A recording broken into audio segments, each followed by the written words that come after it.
Eita, que tá chegando a hora dessa criança nascer. Mas tu já pensou o que realmente importa quando a gente fala em ir pra maternidade? Pois hoje eu vou te dar um guia completo pra você se sentir mais preparada quando chegar esse dia.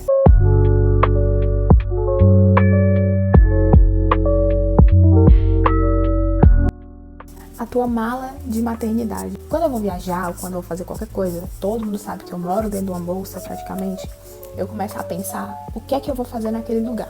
Então eu tento fazer algo que seja inteligente. Meu noivo reclama que a minha mala ela é bem grande e bem pesada, mas eu sempre explico a ele que eu penso o que é que eu vou fazer naquele lugar e tudo que tá ali eu vou usar. Ou seja, pra mim fica leve se eu for levar em consideração que eu não tô colocando qualquer coisa só que vem na minha cabeça. Eu tô pensando realmente naquilo que eu vou utilizar, então se torna leve, porque eu não tô colocando tudo à torta e à direita. É uma mala inteligente, ou seja, tem ali tudo que eu sei que eu vou precisar. Tá, Bela, mas a gente tá falando da mala de maternidade. O que é que tu indica que eu coloque? Primeiro, comece pelos documentos. E coloque os documentos de uma forma que fique tudo fácil para pegar. Assim que você precisar apresentar, eles estejam ali fáceis. Todos os documentos, não esqueça do seu plano de parto e nem do consentimento, do acordo de prestação de serviço com a sua doula, para que ela consiga entrar e que esteja lá comprovado que ela é autorizada por você a assistir o seu parto. Se precisar de seguro, não esqueça do documento de seguro, celular, carregador, roupas confortáveis, leves. Aí entra também o sutiã de amamentação, porque você vai começar a amamentar ainda na maternidade. Itens que pode ser um conforto emocional pra você, sei lá, uma playlist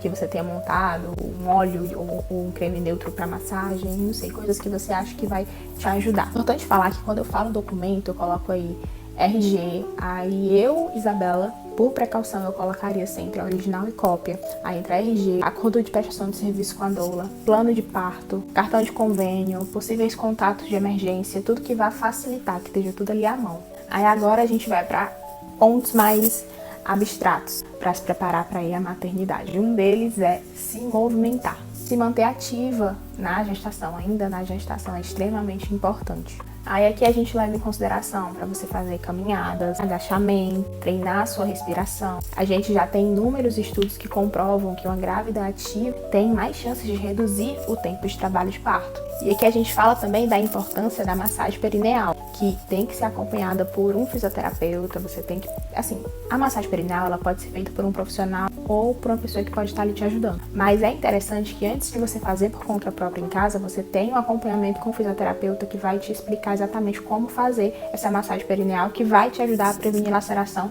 em um parto natural. Dentro dos documentos eu falei sobre o plano de parto. O plano de parto tem que ser montado por você de forma bem consciente. O plano de parto que eu monto com as minhas pacientes é um plano de parto muito fácil de ser lido. Ele é marcado, né? Então é simples de entender o que a mulher quer e o que a mulher não quer, porque o que a mulher quer tá marcado, o que ela não quer não está marcado. E logo abaixo tem uma explicação bem simples do que é cada coisa. Então se torna um plano de parto fácil de ler porque ele é menor, mas claro, dependendo da mulher a gente pode colocar ali algumas observações, caso ela queira, mas ele é muito simples de ser lido. Então o plano de parto tem que conter todos os seus desejos, tem que conter tudo aquilo que você quer pro parto dentro do seu cenário obstétrico atual. É importante que você tenha tido um acompanhamento inicial, ou pelo menos estudar o que é entrar em trabalho de parto, quais são os sinais de ter entrado em trabalho de parto, para que você não vá para a maternidade assim que sentir qualquer dor na unha, porque o trabalho de parto ele acontece gradativamente e é interessante, dependendo do cenário obstétrico, que você vá ao hospital na fase ativa de trabalho de parto e não nos pródromos, porque se você for para o hospital nos pródromos, que é o início do trabalho de parto, tem grandes chances de você entrar em estresse e tudo desandar porque aumenta o cortisol e não é um hormônio legal para o trabalho de parto. Por isso que é tão importante você ter uma doula, porque a doula ela vai te acompanhar desde os pródromos, ou seja, desde a sua casa.